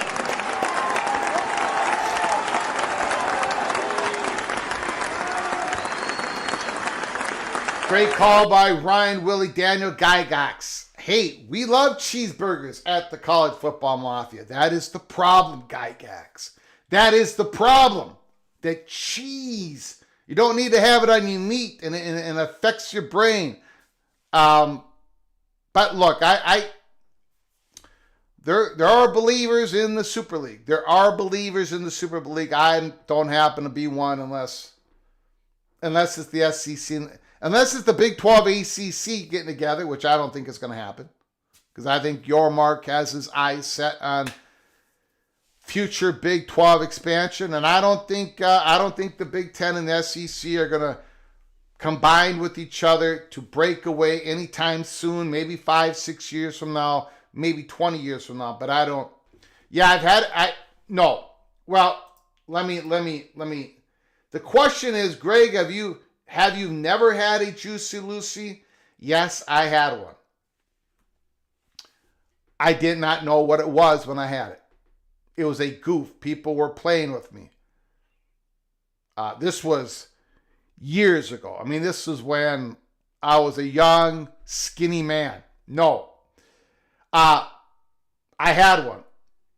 I did not have one. I had a couple bites of one. It was horrific. Absolutely horrific. Juicy Lucy is an abomination. Absolute abomination. Okay, there's a couple questions here.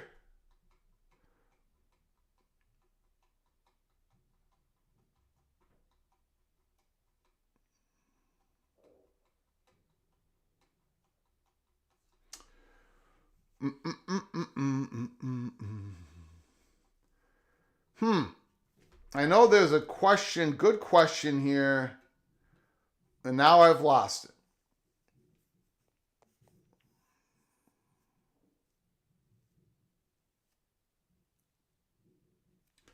David Allison, I'm sure there's no value in Ohio State versus Florida State, or Alabama versus Clemson, or Georgia versus Florida State, or Oregon versus matchups. No one would pay a premium prices for 30 seconds. Yeah, they would. And I understand what David Allison is talking about. They would pay money for that. There is value in Florida State and Clemson. I think Paul Finebaum has a simpleton way of saying they're not the number one targets. And I get it. A lot of people still disagree with me on that, but they're not. There is value in Florida State and Clemson.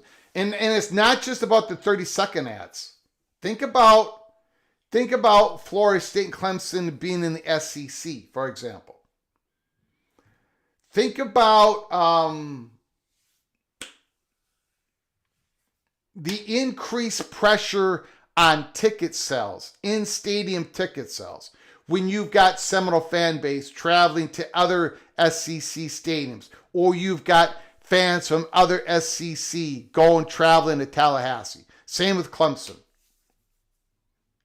All that is increased value for everyone's athletic departments. I happen to believe, and what I've been told, it's exactly what it seems like a lot of other college football reporters, is that the SEC presidents, if they had to choose right now, they would choose North Carolina and Virginia first based upon a whole other issues that are going on in these universities. Number one being the student apocalypse. The race for more students.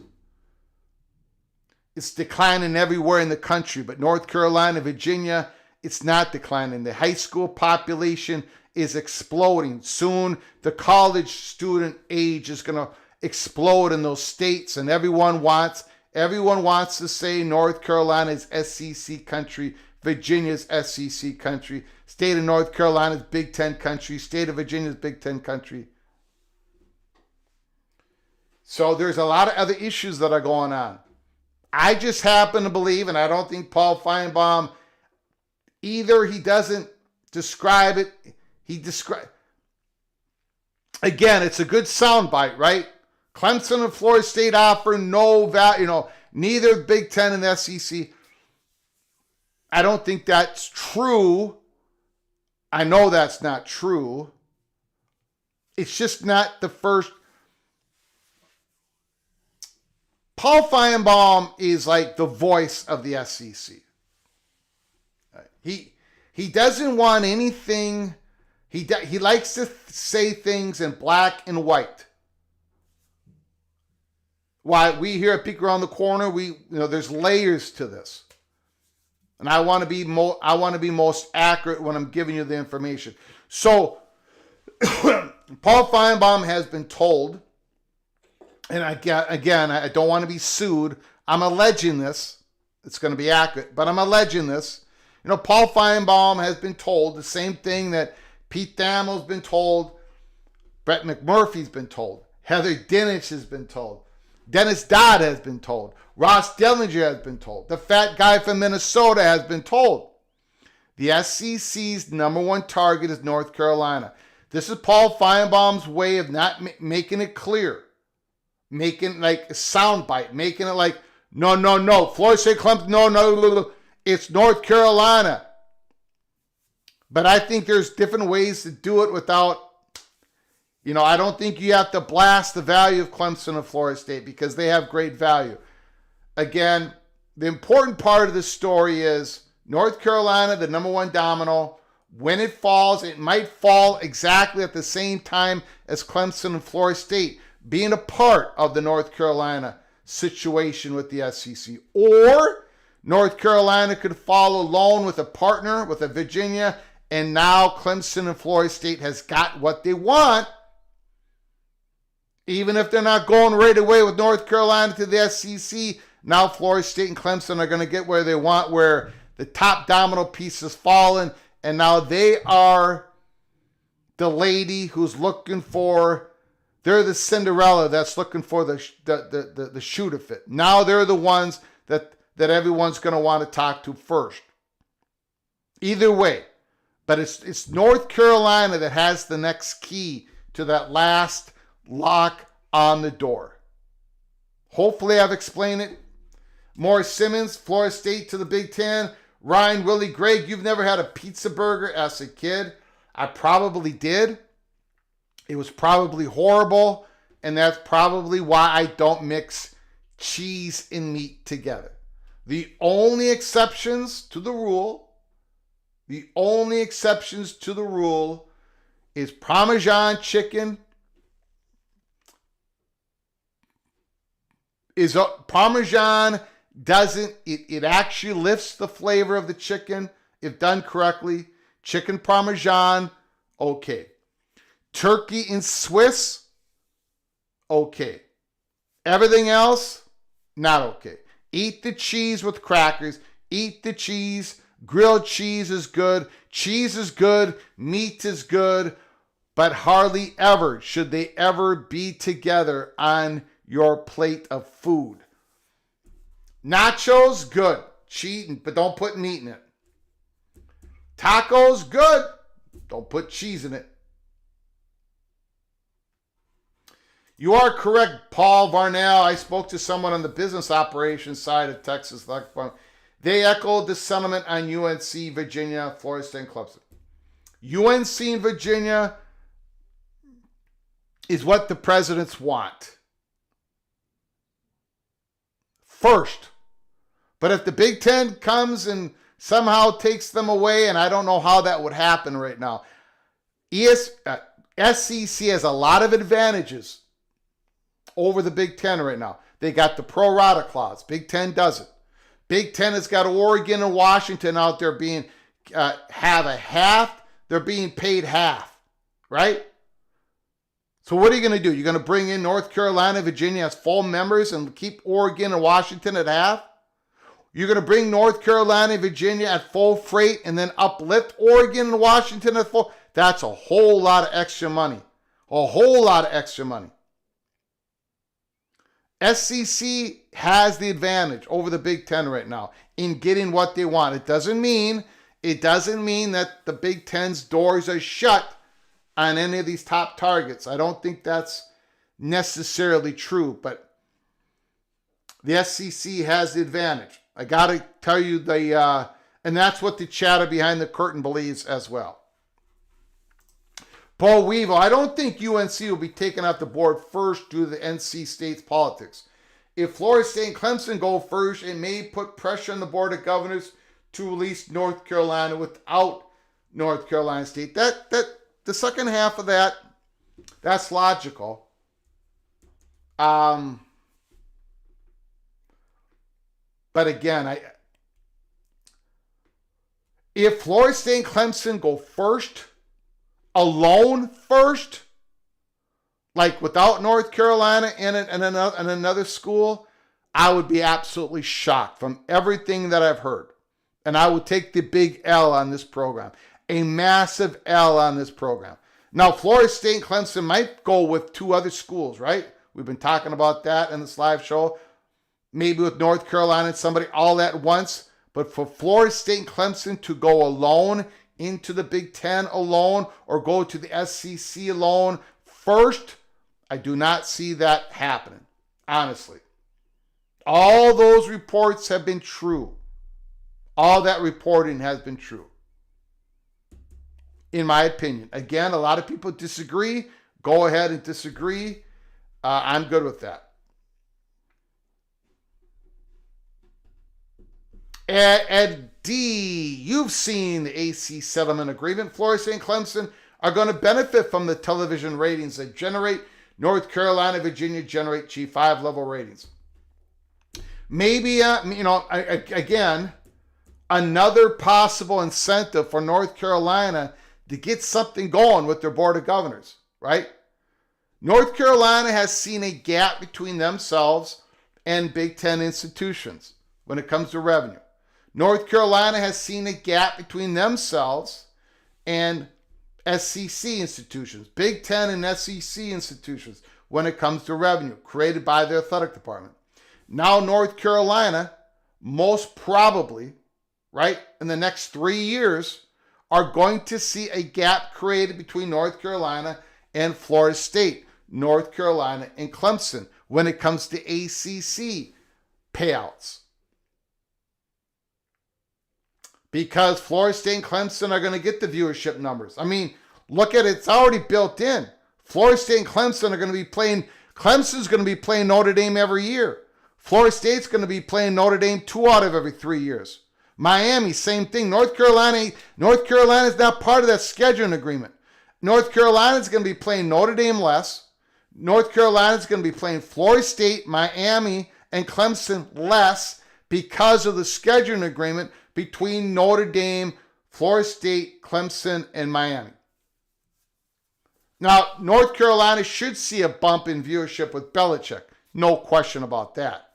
But on average, for the next 3 years, North Carolina is going to see some of that money difference between themselves and Clemson, themselves and Florida State, themselves and Miami.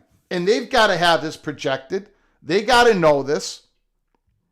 So more incentive for North Carolina to go to the Board of Governors and see if they can get something figured out when it comes to payouts, when it comes to where they're going to get the money if they do pay out the exit fee, and what they're going to do with North Carolina State.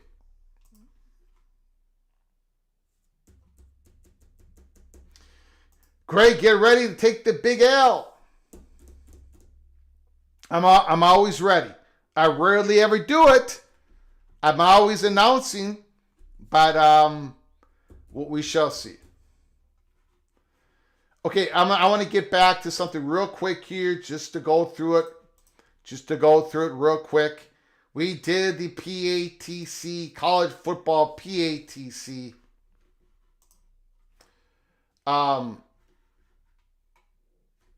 Way too early.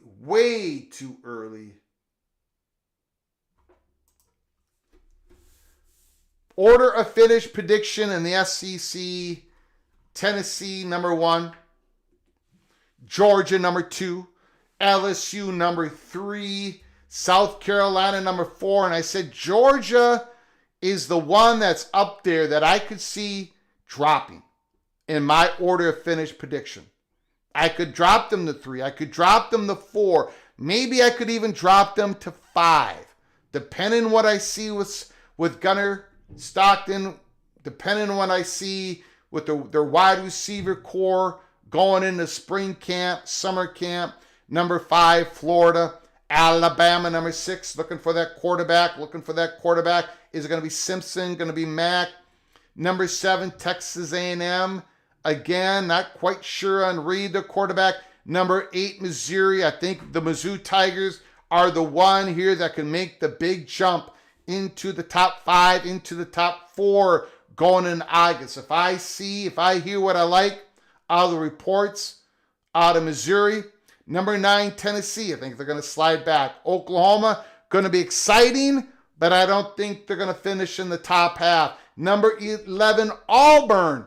Again, Jackson Arnold, one of those guys we're going to have to look at, because at Auburn, he's going to have some top flight receivers. Number 12, Ole Miss. I've got them dropping back more than any other SEC team. Vanderbilt, number 13. Arkansas, 14. Kentucky, 15. Mississippi State, 16. That is my order of finish. Way too early order of finish in the SEC. Next week, we're going to be doing the Big 12. Week after that, the Big 10. Week after that, the ACC. And then the week after that, we're going to be doing some G5 predictions Chalk Talk, college football, PATC. Bo Weevil, I think the Board of Governors will be much more of an issue than the folks think. Test subject 38. Right now, Florida State isn't coming to the Big Ten. Maybe if they sit tight, take a couple more years, get the AAU, build some relationships, then they have a chance. I would agree with test subject 38. Thomas Moss, North Carolina has the easiest schedule in college football. Okay, we're going to reopen up the phone lines here. 763-260-1333. Give us a call.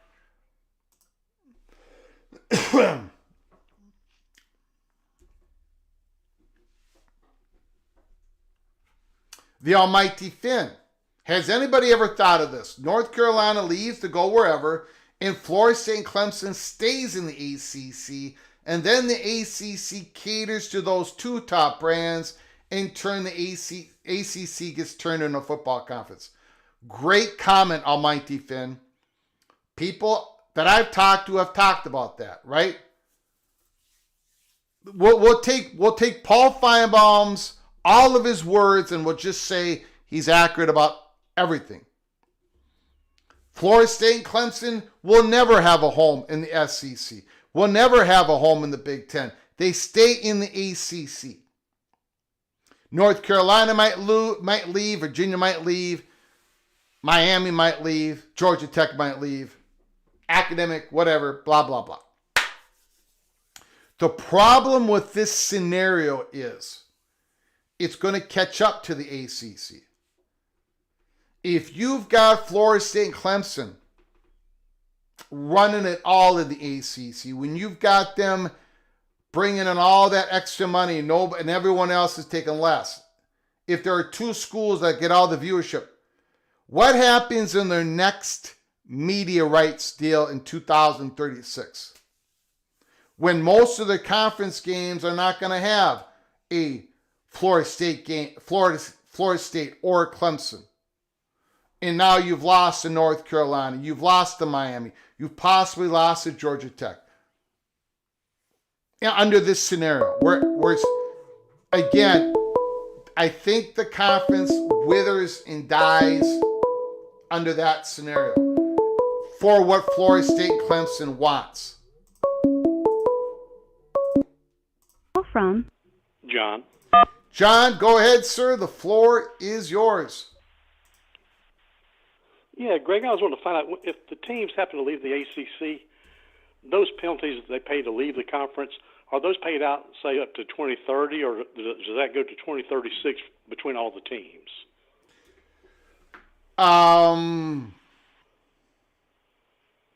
Whenever a school leaves the conference, I believe they're going to pay out the whole exit fee at once. I think that's under the ACC bylaws.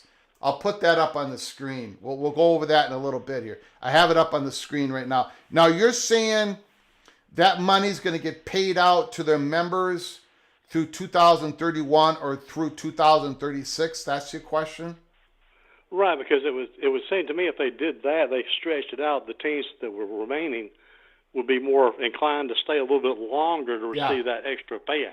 That's a great question, and I don't think we've ever gotten the answer on that. I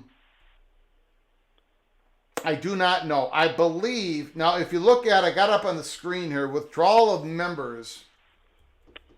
Maybe they're gonna change this part as well. Upon official notice of withdrawal, the member will be subject to a withdrawal payment as liquidated damages in the amount equal to 3 times the total operating budget.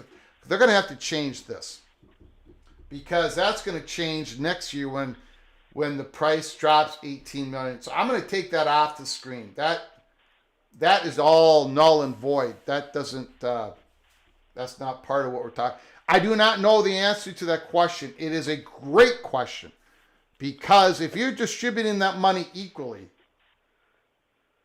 And let's say you don't all pay it out at once. You pay it a little by little by little. You're stretching that out, like you said, caller, John.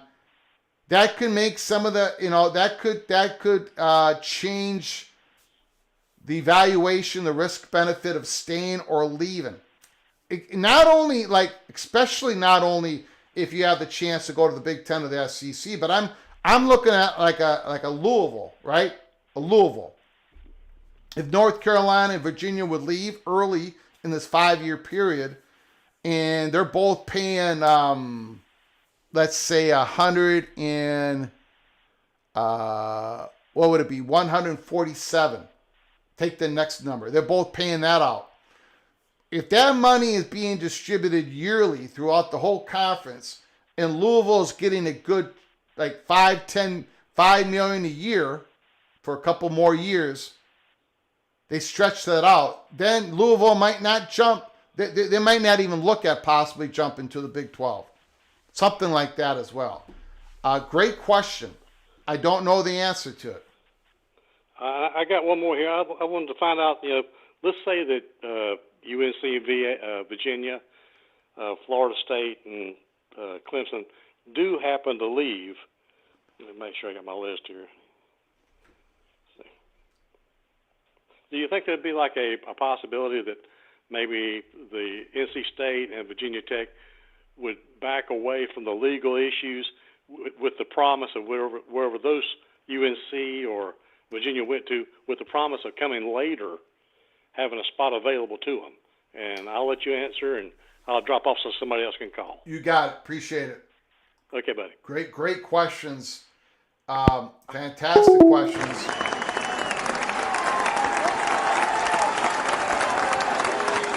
I did not have an answer to the first great question, and I probably don't really have an answer to the second great question. It's great. It's very interesting to think about.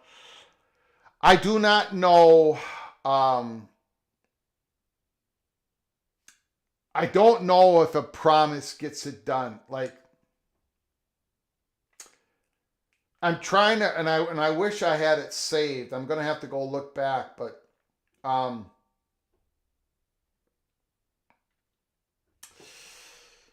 what I remember, and the Virginia situation is different than the North Carolina situation, I believe. I mean, the North Carolina situation, that's been codified. The Board of Governors have got a new list of powers since January. No, since not this January, the January 14 months ago, where in terms of conference affiliation, North Carolina is going to have to go to the Board of Governors and talk, and they're going to have to bring a financial plan. The risks of leaving, of staying in the ACC, having to do with conference affiliation for Chapel Hill, they're going to have to go to the Board of Governors with the financial plan. Now, that's the same with North Carolina State, right? If they're determining a possible difference of conference affiliation, they're going to have to come up with a financial plan to present to the Board of Governors that would not supposedly negatively affect the other public institutions within the conference. But is that term financial plan based upon financials? So I don't know if a promise, I get the question, but I think it's going to have to be written out in pretty specific, not promises, but contractual. This is what's going to be afforded to North Carolina State if North Carolina Chapel Hill changes the conference affiliation. So I don't know if a promise gets it done, but I understand the question. It's a great question. I don't have a good answer. In terms of Virginia Tech, as far as I know, I don't think any of that has been codified. I don't think anything of that has been written out. I don't believe UVA has lost the authority to make a decision to leave the conference.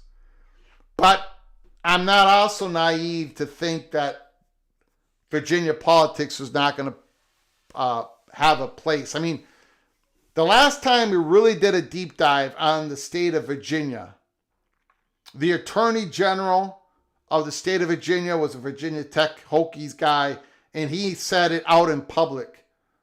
Yeah. Basically, wherever Virginia's going, we're coming along. So I'm paraphrasing it, but not by just a little bit. I mean, he was really strong. And so we're going to probably have to go do a deep dive on the current state of Virginia, the politics of it. I don't know if Promises is going to get anything done. I think Virginia and North Carolina have a lot of work to do. Even if they were shown interest by the Big Ten and the SEC, and I think they're going to be shown interest, I still think they're going to have a lot of work to do to accumulate, to get the ducks in the row behind them politically, economically, get the money ready, cut a deal with the SEC, the Big Ten, and then get through the Board of Governors or get through the state of Virginia politics. They've got a long road to go. But it's a road that I think Clemson and Florida State want that road to start happening for North Carolina, Virginia. And then, of course, you got Miami out there. Miami's out here going, well, we're a private institution. We're talking with the Big Ten. They're not talking with the SEC. The SEC and Miami have nothing to say to each other.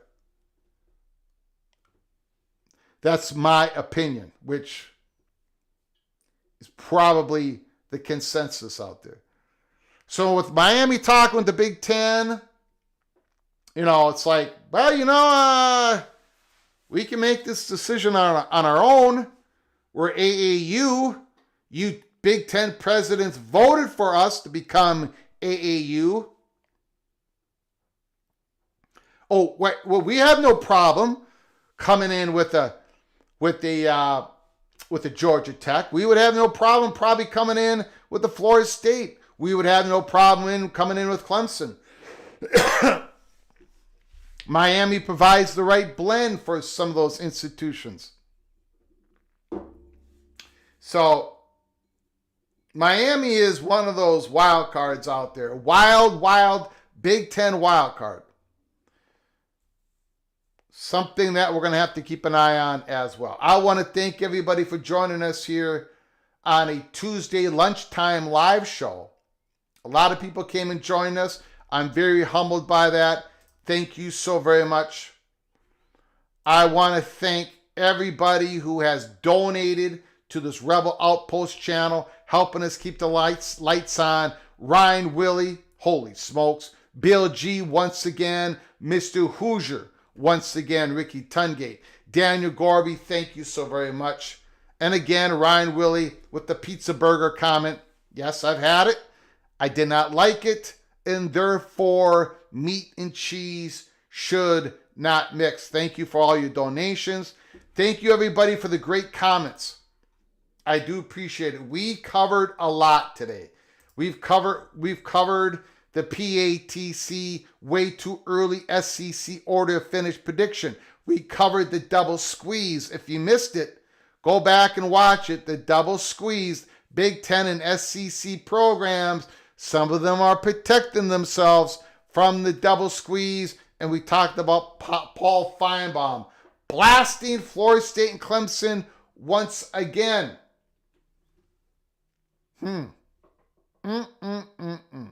Anyways, before you leave, smash the like button if you've liked our content. Subscribe to our channel and turn on those notifications. We could be coming on live again later today with breaking news. Breaking news. We could. You never know. College football, peek around the corner. Until next time, from all of us to all of you, please, please, please, you all take great care of each other. Thank you so very much.